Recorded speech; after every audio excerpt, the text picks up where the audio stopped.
ಆ, ಶ್ರೀ ವೆಂಕಟ್ರವರು 52 ವರ್ಷದವರು. ಅವರಿಗೆ ಸ್ವಲ್ಪ ಹೆಲ್ತ್ ಇಶ್ಯೂಸ್ ಆಗಿ ಆರೋಗ್ಯ ಸರಿ ಇಲ್ಲ ಅಂತ ಹೇಳಿ ಅವರನ್ನು ಹಾಸ್ಪಿಟಲ್ಗೆ ಶಿಫ್ಟ್ ಮಾಡಲಿಕ್ಕೆ ಅಲ್ಲಿ ಆ, ಜನರು ಆ, ಆ ಗ್ರಾಮದ ನಿವಾಸಿಗಳು ಒಂದು ಕುರ್ಚಿನೂ ಪಲ್ಲಕ್ಕಿ ರೂಪದಲ್ಲಿ ಕನ್ವರ್ಟ್ ಮಾಡಿಕೊಂಡು ಅವರ ಭುಜದ ಮೇಲೆ ಎತ್ಕೊಂಡು ಬಂದಿದ್ದಾರೆ. ಆ ದೃಶ್ಯಗಳನ್ನು ನಾವು ನೋಡಿದ್ದೀವಿ.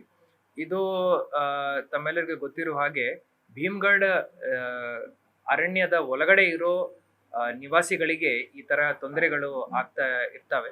ಹಿಂದಿನ ವರ್ಷನೂ ಒಂದೆರಡು ಗ್ರಾಮಗಳಲ್ಲಿ ಈ ತರ ಸುದ್ದಿಗಳು ನಮ್ಮ ಗಮನಕ್ಕೆ ಬಂದಿದ್ದಾವೆ.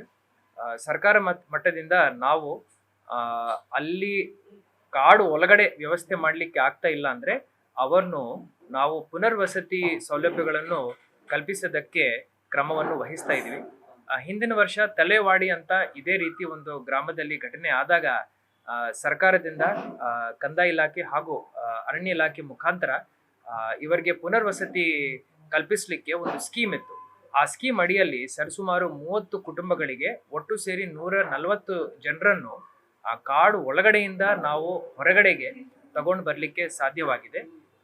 ಈ ವರ್ಷ ನಾವು ಅಮ್ಗಾಂವ್ ಊರನ್ನು, ಅದೇ ರೀತಿ ಈಗ ಕೊಂಗ್ಳ ಊರಲ್ಲಿ ಏನ್ ತೊಂದರೆ ಆಗಿದೆ ಆ ಊರ ನಿವಾಸಿಗಳ ಜೊತೆನೂ ನಾವು ಮಾತುಕತೆಯನ್ನು ನಡೆಸಿ, ನಾನು DFO ಅವರು ಅಲ್ಲಿ ಎಲ್ಲ ಜನಪ್ರತಿನಿಧಿಗಳ ಜೊತೆ ಅಲ್ಲಿ ಹೋಗಿ ಭೇಟಿ ಕೊಟ್ಟು ಅವ್ರ ಜೊತೆ ಮಾತಾಡಿ ಮನವೊಲಿಸಿ, ಇದು ವಾಲಂಟ್ರಿ ಸ್ಕೀಮ್ ಆಗಿರುತ್ತದೆ, ನಾವು ಏನು ಒತ್ತಡ ಹಾಕಲ್ಲ.